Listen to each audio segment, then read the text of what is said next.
Hello and welcome to Computer Tech and More. Today we're going to be taking a look at the Logitech G gaming series G915 10 keyless keyboard. It features GL tactile switches, Lightspeed wireless technology, and their light sync. Let's do a quick box exploration. The GL tactile switches are their low profile switches, and I do have a slight preference towards low profile, just a little bit less articulation in the fingers, and in theory a faster key press too, because it's got less distance to travel. But so you do lose a little bit on the tactility of it. And all right, let's open up the box. All right, we opened up the box. The keyboard is well preserved in this plastic wrap. Actually, that's pretty hard to get out. We'll get to that in a second. And inside here, we have our USB cable, which can also charge it. Oh, that's unfortunate. It's not USB-C. It's what, micro USB? And so that's definitely USB 2. That's unfortunate. I didn't look up everything about this keyboard, but USB 2 is actually plenty for a keyboard. But it meant I like USB pass-through. This one does not have it, but really would like to see faster speeds. But here's your dongle, and you would connect your micro into it, boom, boom, and then you get wireless. Or the keyboard's still wrapped up in plastic, so it's a little hard to see. Or you can plug it directly into the keyboard right there. So this is a wireless keyboard, and they do claim 40 hours of battery life. Unfortunately, that is outside the scope of my current testing. So yeah, that isn't USB-C. It didn't look like it, but I went and tested it. There's our on switch. We're going to leave it off for the moment. And this is the back of the keyboard. The dongle can slide there for storage. It's got 6 rubber feet. You can flip it up for low. It's got a tiny little piece of rubber right there. And you can flip it up again for high, and it's got the tiny little piece of rubber again. Or you can drop it down completely flat. You got 4 screws for disassembly. The bottom is plastic, but the top is aluminum. In terms of rigidity, well, it's got a little bit of a flex to it, but certainly feels just fine. Should feel pretty good. Nice and silent. What else? So just as a general preference for me, I like a keyboard as kind of compact as possible. So for me personally, I would actually chop this whole top part off and just integrate all these buttons into something else in it. I know that isn't everybody's preference, but it is, generally speaking, mine. That wheel is really loose, meaning it spins very easily. So funny story, my first gaming keyboard was actually like the very first generation of Logitech MX series. Sort of actually business oriented with a wireless mouse and whatnot. So I haven't actually used a Logitech since then, so this will be a kind of reminiscent experience for me, although that one was a full-size keyboard. Okay, up here at the top, I guess we got Lightspeed, Bluetooth, maybe joystick functionality. That's probably lighting. Rewind, pause, play, blah, blah, blah. This is definitely going to be your volume. And again, this is a 10 keyless design. So we got our print, screen, scroll, lock, pause, standard buttons over there. And overall, I do like this functionality. I don't really prefer screens on over there. I'd rather just have buttons.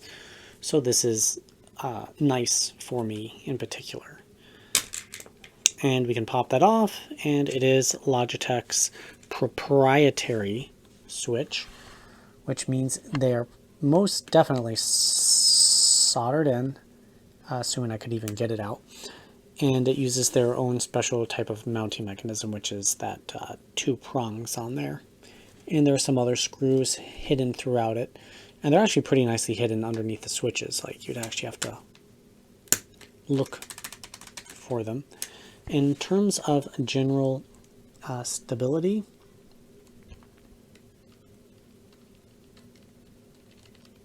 I'm going to say that is quite good. Like, particularly like the shift key, the space bar, are excellent. There's a little bit of extra wobble in the extra keys, but I don't see that as a problem at all. So overall, so far, I'm liking this keyboard. But I guess our real test is we need to plug it into something and see how well it games, both wired and wirelessly, and do our little typing test. All right, here we are in the software. I had to go ahead and get it installed. Just click on your device in there. Let's adjust things a little bit. It looks a little cockeyed. Light sync, assignments. So that will be all the functions and secondary functions. Gaming mode. Keyboard, disabled by you. Keys cannot be modified. Okay. That's fine. I don't think I need any of those at the moment. Let's check out this. So this rate is how long it takes for the colors to change. If you slow it down, it takes a lot longer. And your brightness levels cycle. So I am a proponent of just fixed colors. It's just a personal preference of mine. And all right, so I'm basically learning the software at the same time as kind of talking to you all. So it is not the easiest in the world to use, unfortunately. So it looks like for each individual key, you have to click on it. I tried pushing down Control, and it did absolutely nothing. Let's try Shift. Okay, Shift is allowing me to select more than one at once, and I can highlight it holding down Shift. So I want those my purple color. And let's see what happens if I just drag. Okay, that works too. So just dragging, you don't have to push Shift, but shifting allows you to select more than one at once. All right, I got the colors all set up. That's a little bit of green, those are white, that's an aqua, that's a blue. Aqua, orange, purple, red. Let's see how it looks on the keyboard.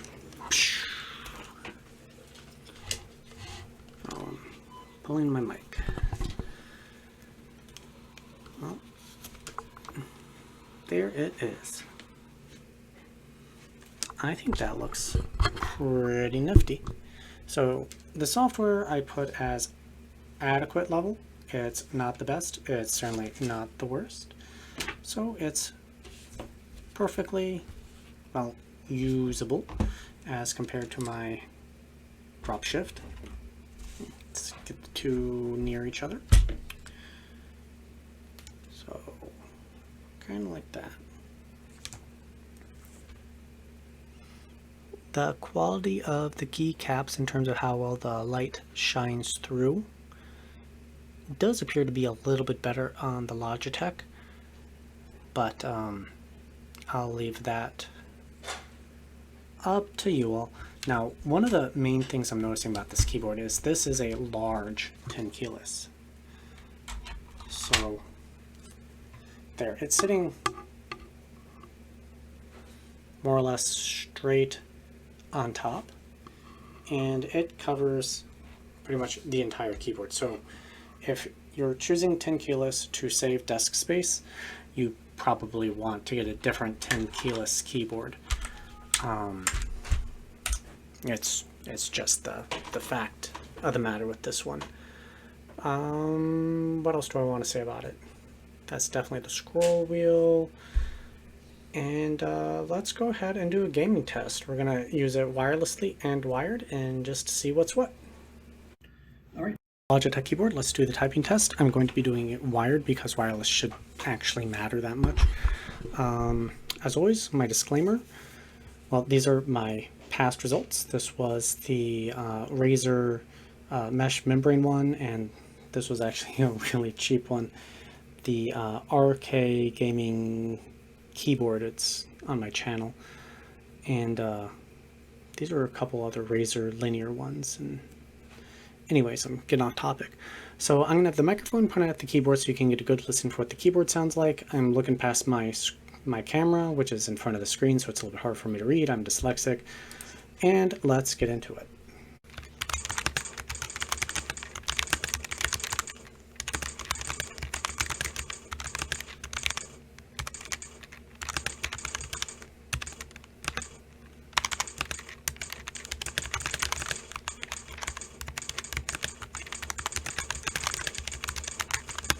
Oops.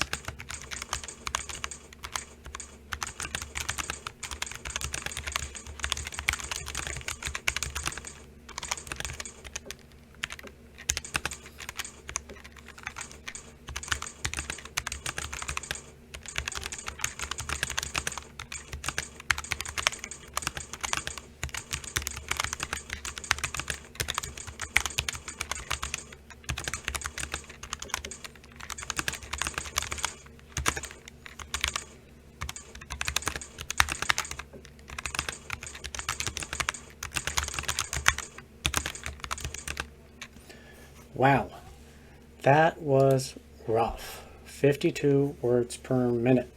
So not my worst result, not my best result. It was kind of in my okay range. But the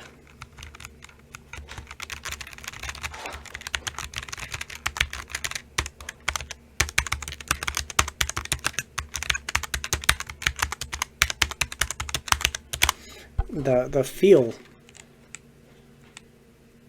I'm not sure I like the feel. They might very well be tactile. I can feel the bump actually, but it was rather painful to use. Painful in the sense of ow, but painful in the sense of not overall a great typing feel for me personally. But certainly the short key press was pretty nice. I like the shortness of that key press.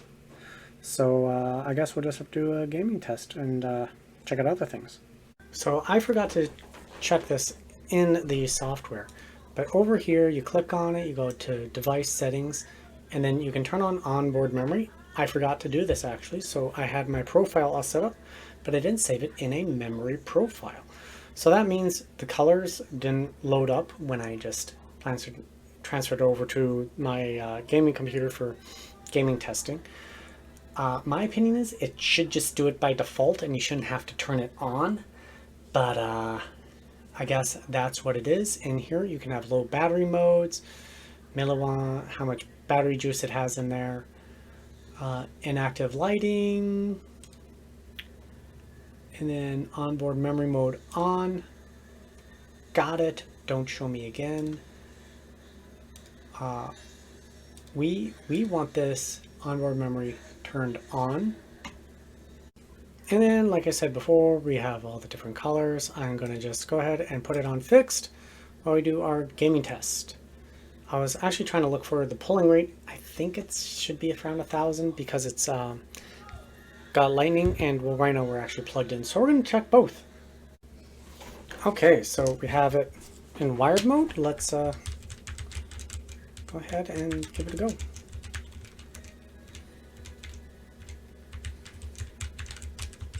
Feels just fine and dandy.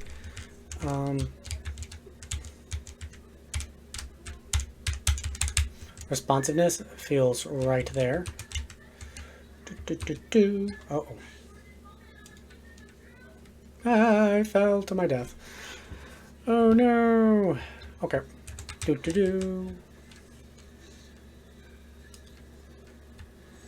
Run through, reload. Alright. Where are some bad guys? We need to test this keyboard out. Alright, let's go this way. But the response feels quite nice. Oh.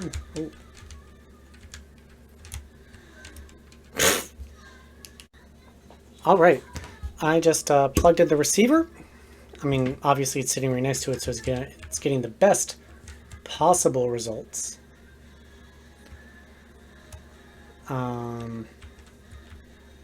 So all that needs to be said.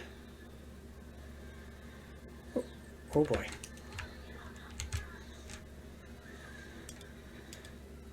Oh, come on. Alright, we fixed that. I'm now past that section so I can actually test the keyboard out. So there's no meaningful difference in how the keyboard feels, which is actually what you want. You really wouldn't want it to feel laggy or anything while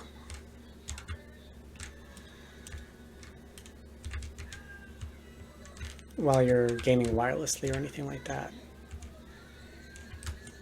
So it feels just fine. The short key presses